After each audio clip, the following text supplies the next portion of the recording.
Okay, I promised to use the word fuck a lot fucking less than I did in my last fucking commentary. Welcome to the final commentary before the 5-hour fan tribute. I'm almost there. It's almost finished. I did want to come up and give you one more video first. I know I promised this thing to you before the end of May. I'm hoping that that's still going to happen. There is an outside chance it may spill over a day or two into June. Really nothing I can do about that. It's going to be a very long upload time. As of right now, this thing I believe is over 5 hours long, and it's pretty cool. So just be patient. It will be well worth it, and I'm extremely proud of this project. And if you're nervous and you're fucking worried about a commentary that's 5 hours long, don't worry. It's going to be easy to follow. It's going to be easy to navigate. It's going to be loaded with details, and it's going to be a lot of fun, I think. And I think it's hopefully something that everybody will enjoy. So just stay tuned for that. It'll be up in the, probably within the next 2 weeks, which might make it go into, June 2nd or 3rd or whatnot. But hopefully I'll have it up to you very, very, very soon. Just be patient. As far as my last commentary goes, thank you for indulging me. You know what? I just got fucking fed up, and I'm not mad anymore. I'm not pissed off, but I'm still not going to take any fucking shit from any more fucking morons who are spewing out hate and bullshit and claim that they care about the wrestling business when they don't give a fuck. They are way too emotionally invested in whether or not John Cena wins or loses to be objective at all, and I'm fucking sick and tired of these assholes. So that 30-minute profanity-laced commentary was basically my fuck you to all these goddamn haters and these stupid motherfuckers that don't know their ass from their elbow about wrestling and claim that they do. They're young pieces of shit who were born in the Attitude Era. Fuck you. You don't know what you're talking about. Now, as for this week, I got back into it. I was actually home for Monday Night Raw. I even debated whether or not I would even watch the show. The only reason that I did is because I started hearing online that Paul Heyman was going to debut the new Paul Heyman guy. So I thought that might be mildly interesting to check out for the most part, because I wanted to see the way the fans were going to react to this. As soon as the announcement was made that Paul Heyman was going to have a Paul Heyman guy, everybody started talking about Rob Van Dam. And I said, you know what? This is what pisses me off. This is what makes me so infuriatingly mad about the way wrestling fans behave. These same fans that are screaming that the WWE doesn't push any new stars and it's all John Cena, he holds people back, and what are they going to do for the future if it's just guys like this, and the whole entire wrestling community wants a 40-year-old guy to be Paul Heyman's new guy. Fuck Rob Van Dam. He's not going to come into the WWE, walk in the front door, and stand alongside Brock Lesnar and CM Punk in a stable, taking up that kind of spot and working those matches and getting that money. Fuck, no way. First of all, he's not going to be able to stop smoking weed long enough to do that. And second of all, he's past his prime. We're done with Rob Van Dam. Moving on.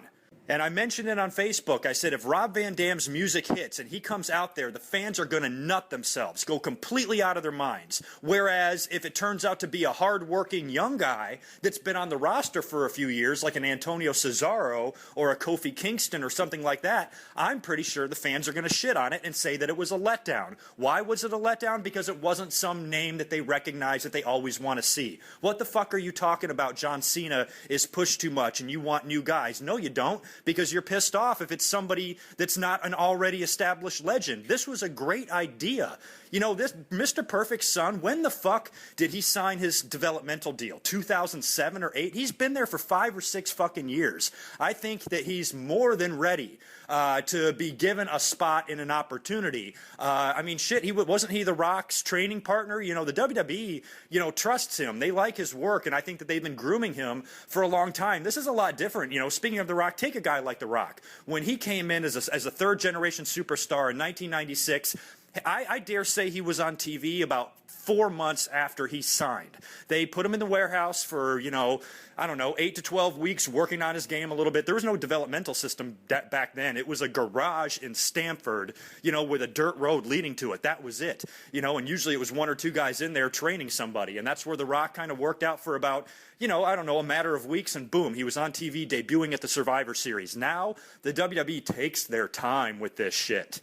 No need to rush it. Let's develop these kids and have them learn the ins and outs of the business for a few years to where when they finally are put on TV, they can be trusted to be able to carry the load and not fuck up on a live broadcast. I think, the developmental system has its problems. The way wrestlers are trained is in the WWE style. They can't go all over the country and all over the world anymore learning different ways to wrestle. Now it's all the WWE's way, and I think that's a big problem. But at the same time, their developmental system is a lot better than it used to be. And I think these guys are groomed and trained, to be ready for live TV. And I certainly think after 5 or 6 years, this guy deserves an opportunity. I love his family. I started laughing when Paul Heyman introduced him, because I'm on Twitter and Facebook at the time, just kind of watching what people are talking about. And people are bitching, about his name. From the second Paul Heyman said Curtis Axel, I said, brilliant. I grew up on Larry the Axe. I think that's a great, tribute to his grandfather and father. The Rock did the same thing. Rocky Maivia, a lot of guys do that. I thought it was really cool for them to acknowledge his legacy instead of making him fucking McGillicuddy or whatever the fuck he was. I mean, I know that they acknowledged, because I think he's been using that Mr. Perfect-ish type theme song before, but they really never played off the fact that he's got such a deep tradition in wrestling. His dad was one of my favorite wrestlers of all time. Loved him. And so just the fact that his son is now getting a Titantron, now getting a spot, a big spot, putting him with Paul Heyman elevates him automatically to semi-main event, if not more. He had his first match, with this new character against Triple H. So, this is going to be a big deal for him, and this is exactly what the WWE needs, and this is exactly what you fucking fans need. Now, with all that being said, don't get me wrong. I'm almost 100% positive that the WWE will fuck this up, because they fuck everything up. And I'm kind of a mark for the third generation guys, or even the second generation guys. I just think that that's so much better. Kids that grew up in the business, saw that it was like, have a taste for it, have it in their blood. I much prefer them instead of some fucking kid in the suburbs in his bedroom one day decides he wants to be a wrestler and goes to wrestling school, because he fell in love with Stone Cold Steve Austin. And so, he gets his mom and dad to, forward him a couple $1,000 so he can go to wrestling school. Next thing you know, with a little bit of, work in the weight room and a few trips to the tanning bed, he's on fucking WWE. I don't think that's fair. I like these guys that know it a little bit better than some others. And if you ask me, it would be Cody Rhodes, Ted DiBiase, and Joe Hennig all the time.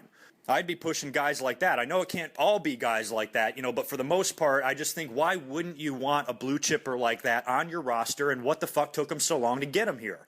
Now, at least he's experienced now. I don't have to worry about Curtis Axel getting in the ring and botching some spots and fucking shit up. He knows what he's doing, and he's a good wrestler, he's a good worker, he's going to do just fine, provided, the WWE writes some shit for him. Thank God he's with Paul Heyman, because at least, even with the shitty writing, Paul Heyman is so brilliant at delivering his point, and he's just so much better of a wrestling person than anybody who in WWE who's writing his shit for him is. At least having Paul Heyman being Curtis's mouthpiece, at least for the time being, I think is really going to help, and we'll see when CM Punk comes back.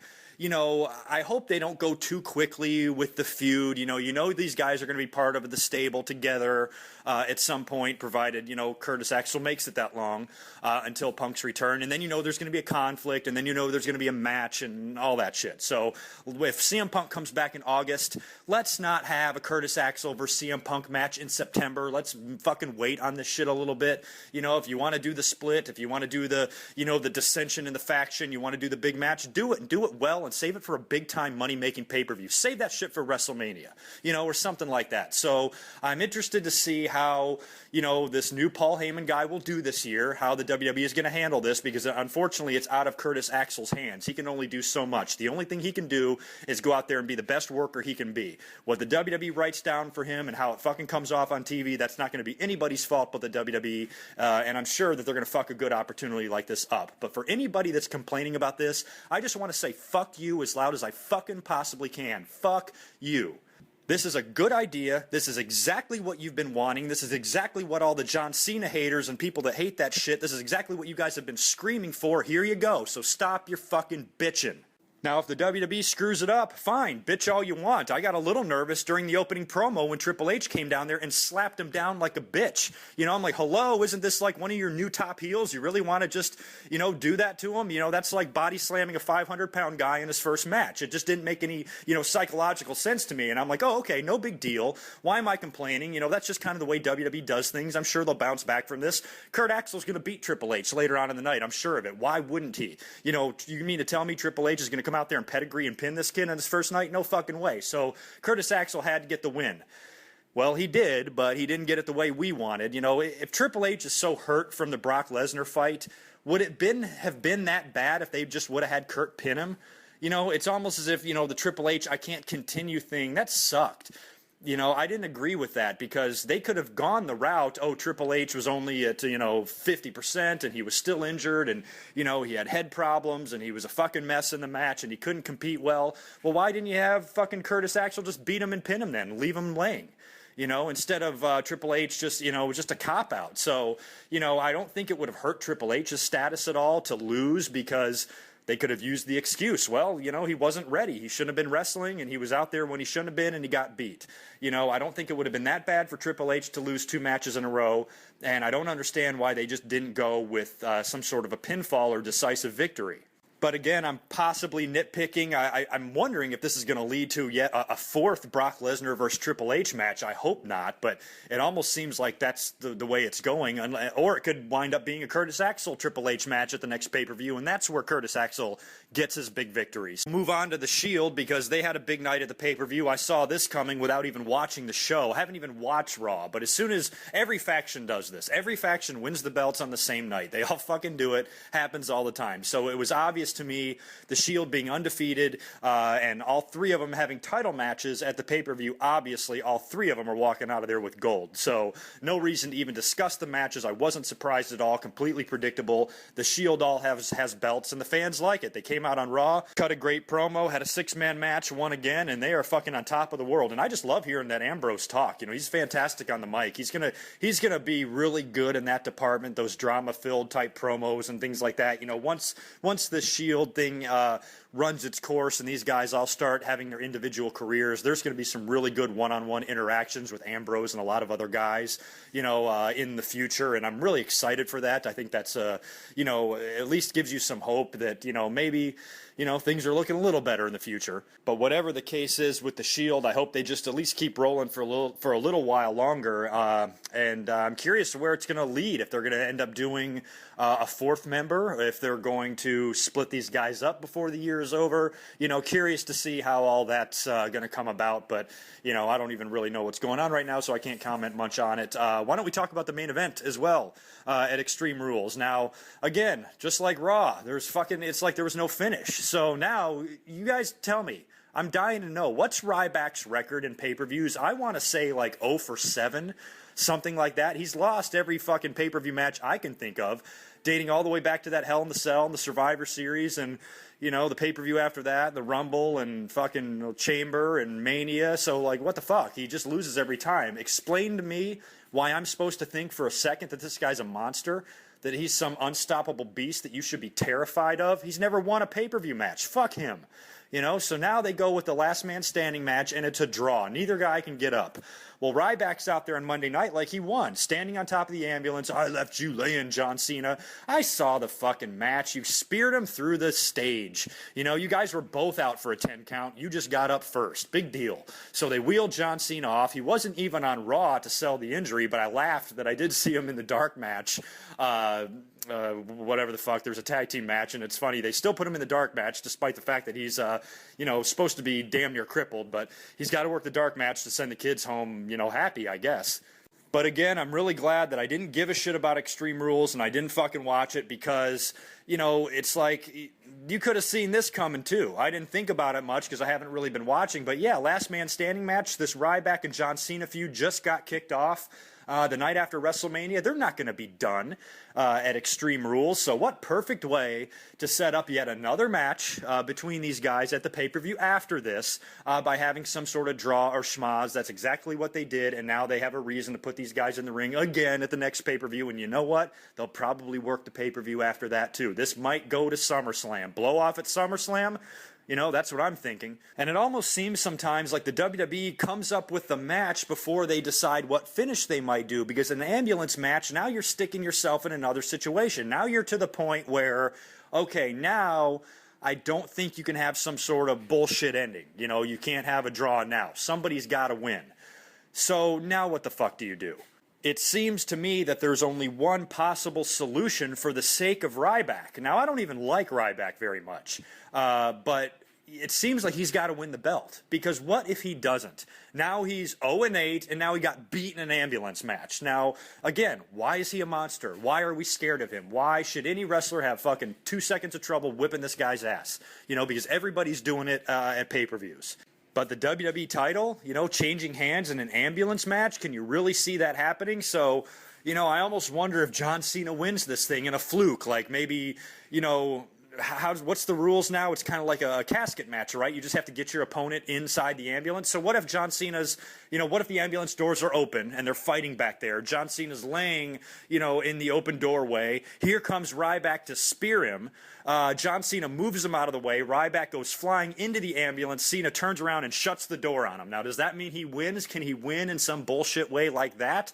Now, if that happens, then, I can see Ryback coming out on Raw the next night bitching, oh, come on, you didn't beat me. You didn't lay me down. You didn't wheel me in that ambulance. You didn't put me out. I missed a move and fell inside of it, and you won on a fluke. I demand one more fucking match. And then they have the match, and then Ryback wins the title at the July pay-per-view, and then they have the rematch at SummerSlam where Cena wins it back. Something like that. I almost see happening. But, when you get to this point with Ryback where he has not once come through on a pay-per-view, not once, at what point does he get his moment? At what point does he get his time?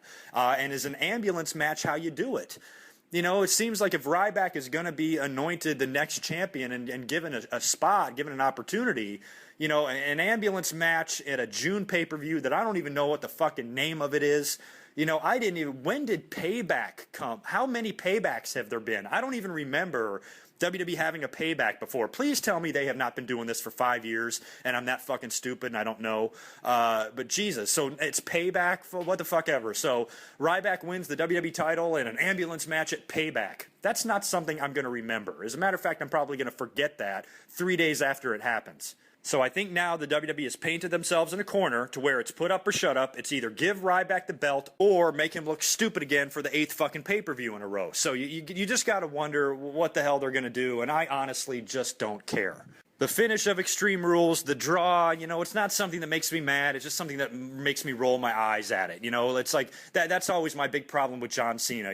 All these little John Cena complaints, much of which I agree with, they're just kind of an eyeball roller for me. They're not something that's going to, make me blow my stack and scream that John Cena is killing the wrestling business. No, dumb shit. He most certainly is not killing the wrestling business. I promise you that. Have you noticed the sea of 8 and 10-year-olds in the fucking crowd wearing his shit? They still got to put him in dark matches on Raw just so the fans can leave happy. He is not bad for the business. He's very good for what the WWE is doing, so fuck you, you're wrong. However, some of this shit with Cena, I agree, can be a little bit exhausting. I understand that completely, but it's just what the fucking WWE does. Get the fuck over it.